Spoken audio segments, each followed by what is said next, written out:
Përshëndetje dashur miq të Antena Televizion, rikthehemi me emisionin Sinjal me mua Ermal Peçin për diskutuar në fakt mbi zhvillimet dhe ngjarjet më të fundit. Do të flasim konkretisht mbi atë se çfarë ndodhi ditën e sotme, mbi atë se çfarë ndodhi edhe ditën e dieshme në sallën e parlamentit.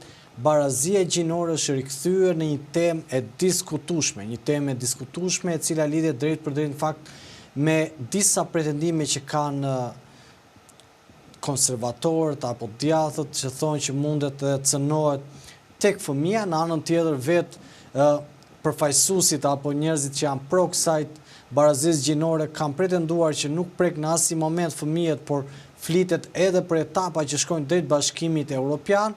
Sikur mos mjaftonte kjo një stui është ngritur mes përplasjes së ambasadorëve kundrejt zotit Berisha, pasi zoti Berisha ka sulmuar zotin Goxato, përfaqësuesin e Bashkimit Evropian këtu në Tiranë, por sikur mos mjaftonte gjithë kjo situatë.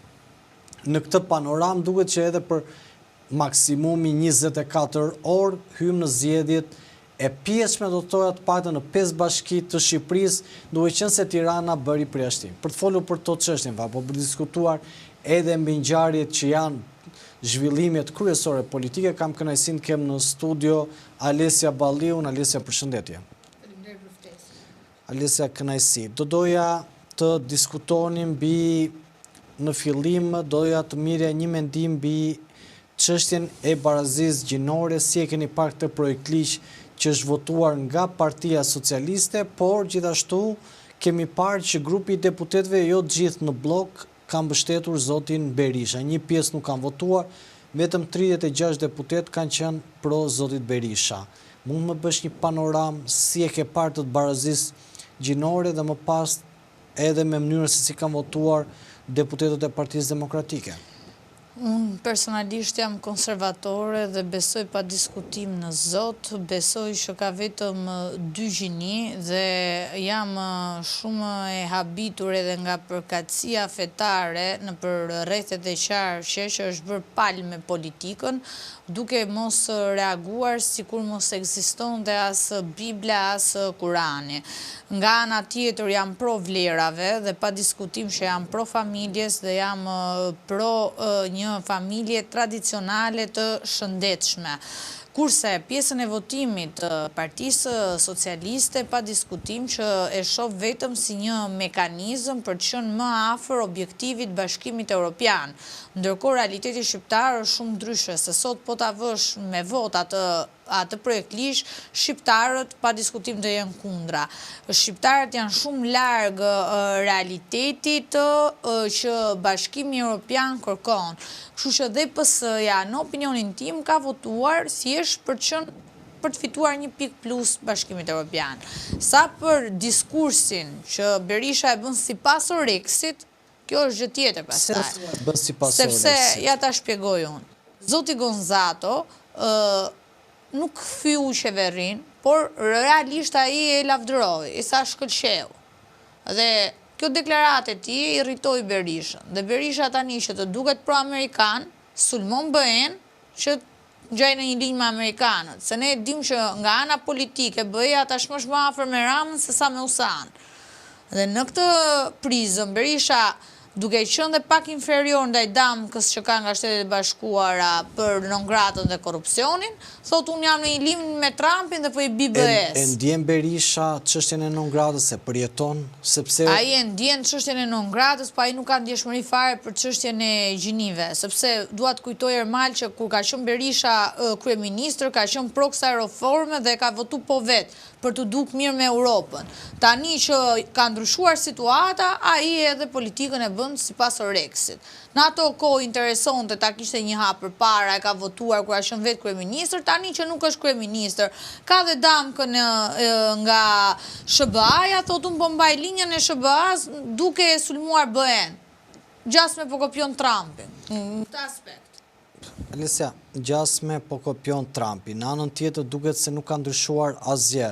Është kjo më shumë një mënyrë se si Berisha kërkon të zhvendosi vëmendjen nga problematikat reali që ka këtu, problemet e opozitës apo korrupsioni i madh i qeverisë dhe vetë zoti Berisha zgjedh të merret me këto çështje të barazisë gjinore? Po nuk ka nevojë fare zoti Berisha që të kaloj të tema e barazisë gjinore, pasi ka shumë tema me cilën a i mund të merret aktualisht. Ndërto, mu dua të ritheksoj që t'ishim në një shtet tjetër europian, ose në çfarëdo lloj shtetit botës. Përballë një kryeministër që kryetarin e Bashkisë Tirane ka në burg të vënë në akuza, ka një ish zëvëndës kryeministër në Arati, ka dhe zëvëndës kryeministre në Ermal aktuale, të pandehur në spak. Më thuaj ti mua, në një shtet botës, një opozit do bënte revolucion, do bënte protesta, do ngrinte kauza, nuk ka nevojë të merret fare më zotri për të rreshur vëmendjen tek ligji i barazisë gjinore. Berisha nuk do, sepse Berisha është i shitur. Berisha i ka shitur demokratët, ka shitur Partinë Demokratike dhe vetëm ajo që intereson është jeti i dyti. Me gjithë të skandale që ka Rama, në çdo shtet të botës do i kishe revoltat e qytetarëve në masë. Po këtu nuk kam besim, sepse Berisha ka shitur opozitën dhe kauzën opozitare. Kështu që nuk e shoh fare diskursin tek barazia gjinore, është problemi i fundit që ka Shqipëria sot. Është problemi i fundit. Është problemi i fundit që ka Shqipëria. Rama e bën për t'i dhënë vetes më shumë pikë në BE. Ndërkohë Berisha e bën gjithë diskursin për të dukur më amerikan, si ardha Lasivitës, që mori 1.4 milion, i vuri kapelen që t'u dukte sikur Berisha ishte më i ri dhe më amerikan. Po përgjegjësinë për mungesën e fitores, përgjegjësinë për gjithë dëmin që shkaktoi në media, Partisë Demokratike, kontrata e pa deklaruar e Sali Berishës, ishte në mungesë votash demokratëve, absolutisht. Lesja, më rikujtove kontratën 1.6 milion euro të Po s'është e njëjta gjë, se dhe Lasivitën e solli nga andej për të thënë që unë jam amerikanët. Ku ishte parë kjo në një vend botës, vinte një amerikan të bënde imazh i fushatës. A ishte një gjeni ekonomik, i cili erdhi 3 herë, 20 minuta në tubim, i vuri kapelen, mori 1.4 milion. Ndërkohë këtu populli s'ka buktaj. I kishin bërë dhe masazhe. Po dhe masazh dhe ishte brenda me ofertë, se duhesh e çlodhur, po patjetër. E shikon këtë si një goditje që i bëhet... Ne jemi opozit luksi, Ermal. Opozit luksi? Opozit luksi. Po pse i quan opozit luksi, sepse kam dëgjuar disa zëra thonë, jo na vijnë deputetët me Rangja, jo... Po patjetër mo, Flamunokën e ke me Range, e ke me shofer, e ke me shtëpi, po sekretari përgjithshëm. Apartamente, po patjetër, prandaj them opozit luksi. Në këtë po them, s'po them gjë tjetër. Ato janë mirë, jetojnë mirë, bëjnë jetë luksi, janë terezi, pse do dale i të protestoj, kur ka skandalet qeveria. Ka hallin e popullit ai, po jo, ma i ka hallin, ma i madhështori Noka me shofer me Range të PD-ja. Nuk ka hall ai dvim pushtet, a i më pushtetësh, është i dyti. Aty do të rrigjith jetë. Alesja, në këto zhvillime, Lasivita po, në anën tjetër Spaku po e ton kontratën e lobimit. Ajo që më intereson për ditur është që tashmë për 24 orë, pak më shumë besoj, kemi zgjedhjet në 5 bashki.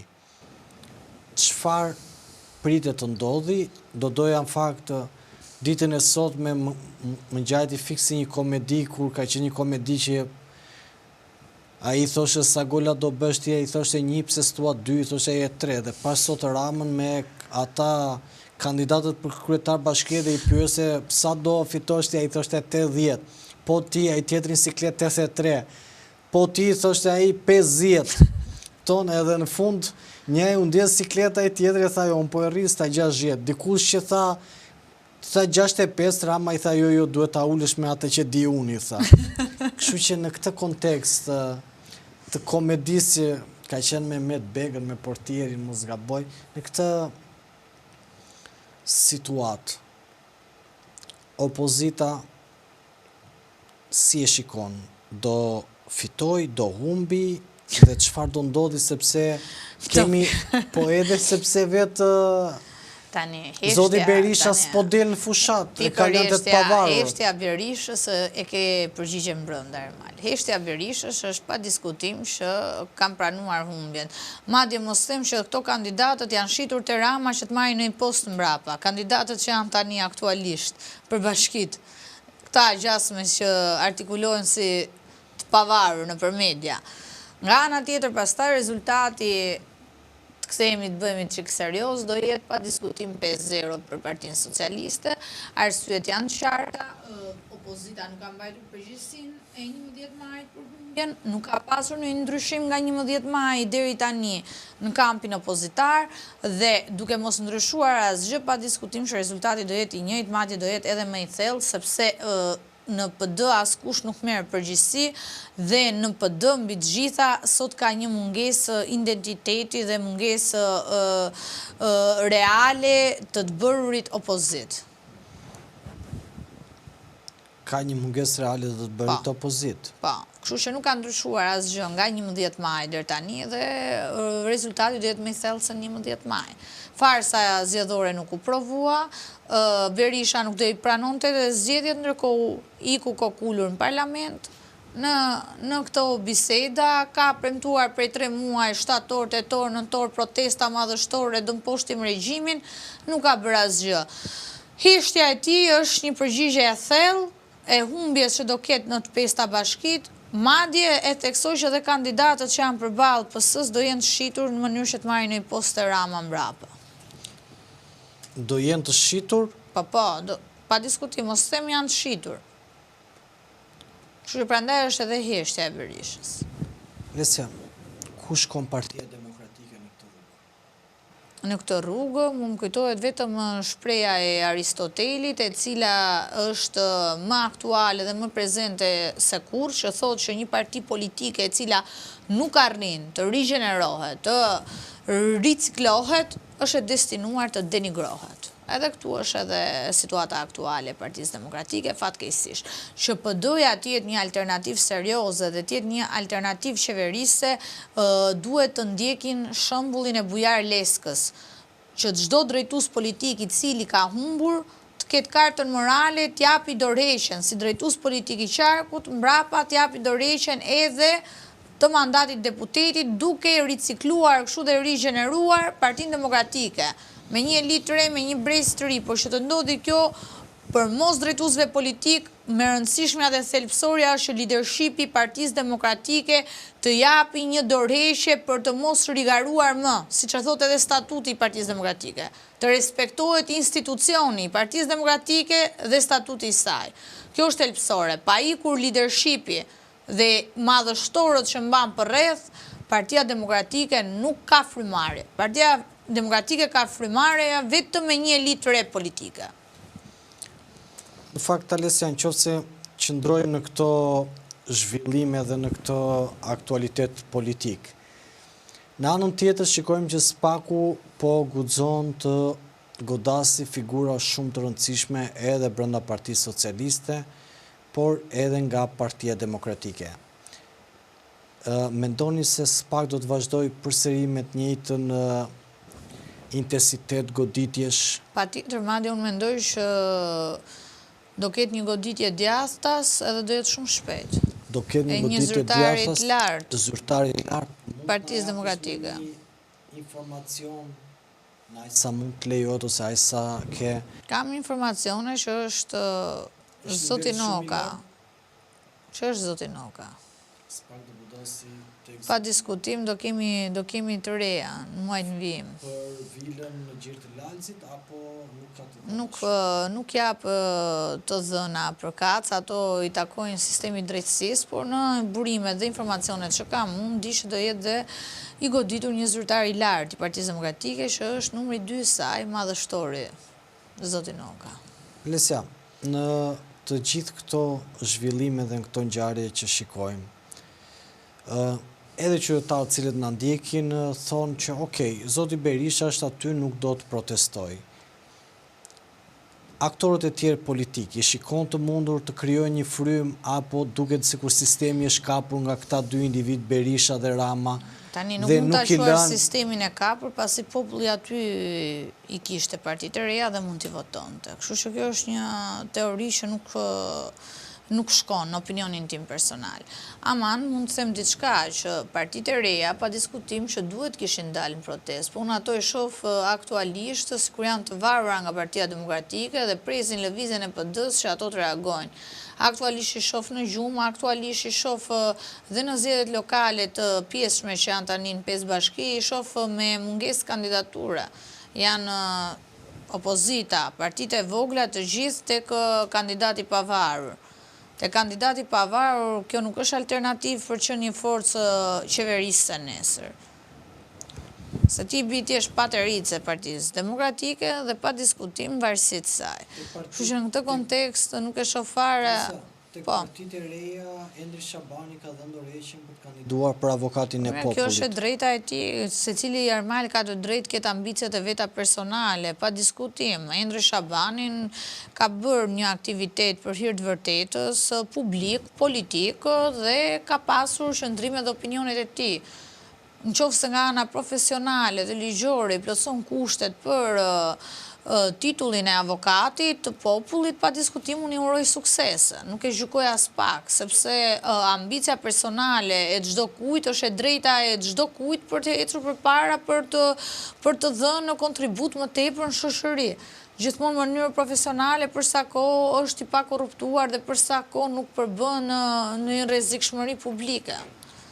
Në fakt, në qoftë se qëndrojmë në këto zhvillime, Berisha ka folur për një platformë para parlamentit, një zhvillim i ri në kontekstet e opozitës. Do ta paguaj Gjingjoni këtë zhvillimin e ri para parlamentit. Tani këtë ne nuk e dim, por se më kujton çadrën e Bashës, edhe me sa duket vitet kalojnë dhe Berisha gjithmonë vend të jetë në progres, Ermal është në regres dhe fillon edhe ta kopjoj Bashën.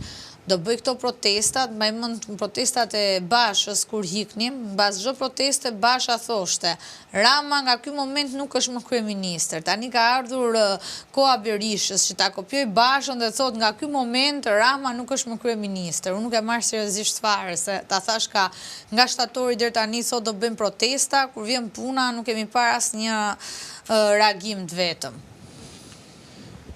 Në fakt në gjithë panoram Alesja do doja të bëja edhe një pyetje e cila lidhet me ngjarjet jo vetëm të fundit, por edhe çfarë presim. Ditën e diel do të kemi një rezultat. Të hënën do të shikojmë që do të presim çfarë do ndodhi më saktë, sepse akoma ne nuk e dim kush do t'i fitojë. Por në këtë situatë edhe në këtë panoram, cili do të jetë fati i Partisë Demokratike, një parti e cila lindi si shpresë dhe sot ka në krye të saj një person non grata. Ju sa po thatë Spaku mund të ndërveprojë te numri 2 saj. Si e shikon vetë Partinë Demokratike? Do të vazhdojë të zvarritet apo do të ketë njerëz cilët do të kenë fuqi apo do të ngrenë kokë brenda Partisë Demokratike? Atëherë, në radhë parë rezultati dihet. Dhe e din gjithë shqiptarët që Partia Demokratike do t'i humbit 5 bashkiet. Nga ana tjetër pastaj për pjesën e Partisë Demokratike, Berisha do t'i shmanget përgjegjësisht siç e ka bërë edhe me 11 majin edhe me zgjedhjet e tjera, duke justifikuar që ishin kandidatët e pavarur dhe që po t'ishim ne nuk do ishte ky rezultat.